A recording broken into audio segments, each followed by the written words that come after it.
Atención, el fiscal Mario Burgos, ese tipo que estaba investigando a Nicolás Petro por enriquecimiento ilícito y lavado de activos, se llevó la sorpresa de su vida. Resulta que después de recopilar pruebas como si estuviera armando un rompecabezas de 10.000 piezas, lo sacaron del caso. ¿Y por qué?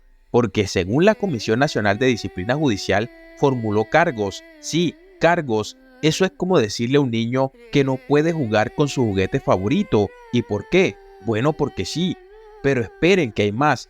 Resulta que Nicolás Petro, el hijo del presidente Gustavo Petro, confesó inicialmente que había recibido dinero de personas cuestionadas para la campaña presidencial de su papá.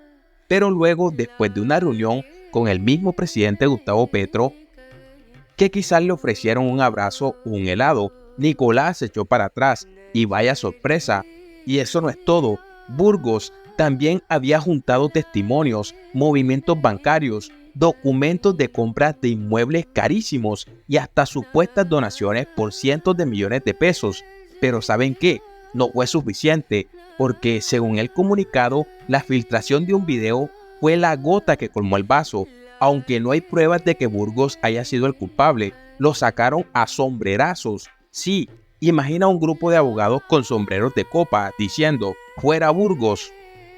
Y para rematar, la delegada para la Seguridad Territorial de la Fiscalía declaró fundada la recusación presentada por Nicolás Petro. ¿Recusación? Eso suena como una palabra que solo los abogados entienden, pero básicamente significa que Burgos no puede seguir investigando a Nicolás Petro. Qué lástima, ¿verdad? En fin, todo eso se basa en una resolución que menciona causales objetivas y leyes con números. ¿Por qué? Ya saben, las leyes son como esos manuales de instrucciones que nadie lee. Pero bueno, al menos ahora sabemos que si alguien presenta una denuncia después de la imputación, procede el impedimento.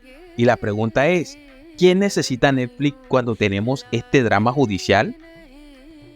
La noticia de que el fiscal Mario Burgos fue apartado del caso de enriquecimiento ilícito y lavado de activos de Nicolás Petro ha generado un profundo malestar en la sociedad colombiana. Las redes sociales están ardiendo con comentarios, memes y teorías conspirativas. ¿Y por qué? Porque parece que hay una mano negra detrás de todo esto. La gente se pregunta, ¿cómo es posible que un caso tan importante, con pruebas contundentes, termine de esta manera? ¿Quién está protegiendo a Nicolás Petro? ¿Quién no quiere que se investigue a fondo? Las teorías van desde la influencia políticas hasta intereses económicos oscuros. En los cafés y las esquinas, la gente comenta con indignación. Algunos dicen que la justicia está siendo manipulada, que hay poderes invisibles que operan en las sombras. Otros simplemente se encogen los hombros y dicen, así es Colombia. La sociedad está cansada de ver cómo los casos importantes se desvanecen en el aire, cómo los culpables parecen escapar impunes. La mano negra, sea quien sea, ha logrado su cometido. El caso Nicolás Petro se ha vuelto un enigma sin resolver y mientras tanto la indignación sigue creciendo.